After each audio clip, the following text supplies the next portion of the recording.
আজ আমি রান্না করব দেশি মুরগি দিয়ে নতুন আলুর ঝোল। আসলে শীতের দিনে এই ধরনের খাবার খেতে খুবই ভালো লাগে। তো এখানে আমি একটি মুরগি নিয়েছি। এরপর আমি এখানে 5টি আলু নিয়েছি, আলুগুলোকে মাঝখান থেকে কেটে নিয়েছি। এরপর আমি একটি কড়াইতে পর্যাপ্ত পরিমাণ তেল দিয়ে দিলাম। এরপর দিয়ে দিয়েছি এলাচ, দারচিনি, লং। বেশ কিছুক্ষণ ভেজে নিব। তো এরপর আমি এর মধ্যে দিয়ে দিচ্ছি পরিমাণ মতো পেঁয়াজ। এখানে আমি প্রায় 1 কাপের মতো পেঁয়াজ ব্যবহার করেছি। পেঁয়াজকে আমি গোল্ডেন কালার করে ভেজে নিব। এখানে দিয়ে দিচ্ছি স্বাদ মতো লবণ। এর মধ্যে দিয়ে দিচ্ছি 1.5 চা চামচ আদা বাটা এবং 1.5 চা চামচ রসুন বাটা। এবার আমি আদা রসুনকে খুব ভালোভাবে ভেজে নিব। আদা রসুনের কাঁচা গন্ধটা যাওয়া অবধি ভেজে নিয়েছি। এরপর আমি এদিকে একটি বাটির মধ্যে 1 চা চামচ হলুদ গুঁড়া, 1.5 চা চামচ লাল মরিচের গুঁড়া, 1 চা চামচ জিরার গুঁড়া এবং 1/2 চা চামচ ধনিয়ার গুঁড়া সামান্য পরিমাণ পানি দিয়ে মশলাটাকে গুলে রাখবো। তো এই জন্যে আপনি মশলাটা এভাবে একটু পানি দিয়ে গুলিয়ে তারপর দিবেন, এতে করে খুব ভালো একটি টেস্ট আসে।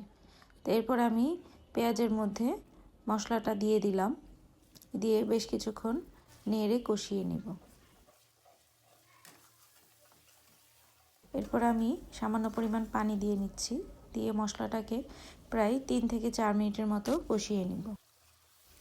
এখানে কিন্তু আমার মশলাটা কষানো হয়ে গিয়েছে। এবার আমি মুরগির মাংস দিয়ে কষিয়ে নিব। আর মাংস আপনি যত কষাবেন এর টেস্টটা ততই ভালো আসবে।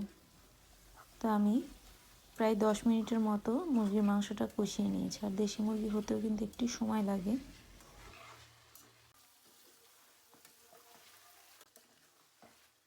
আমি খুব ভালোভাবে কষিয়ে নিচ্ছি। এরপর আমি আলু দিয়ে দিচ্ছি। আলুও মাংসের সাথে বেশ কিছুক্ষণ কষিয়ে নিব।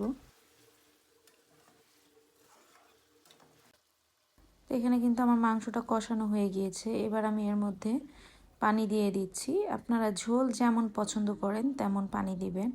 আর দেশি মুরগি যেহেতু হতে একটু সময় লাগে, পানির পরিমাণটা বেশিই দিতে হবে, এতে করে মাংসটা যেন খুব ভালোভাবে সিদ্ধ হয়।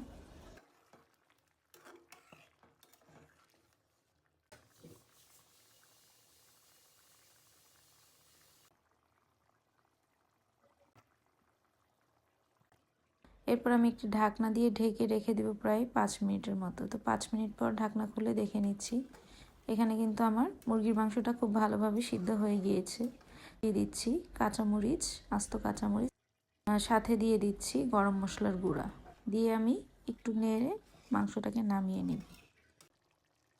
এখানে কিন্তু নতুন আলু দিয়ে দেশি মুরগির মাংসের ঝোল একদমই রেডি।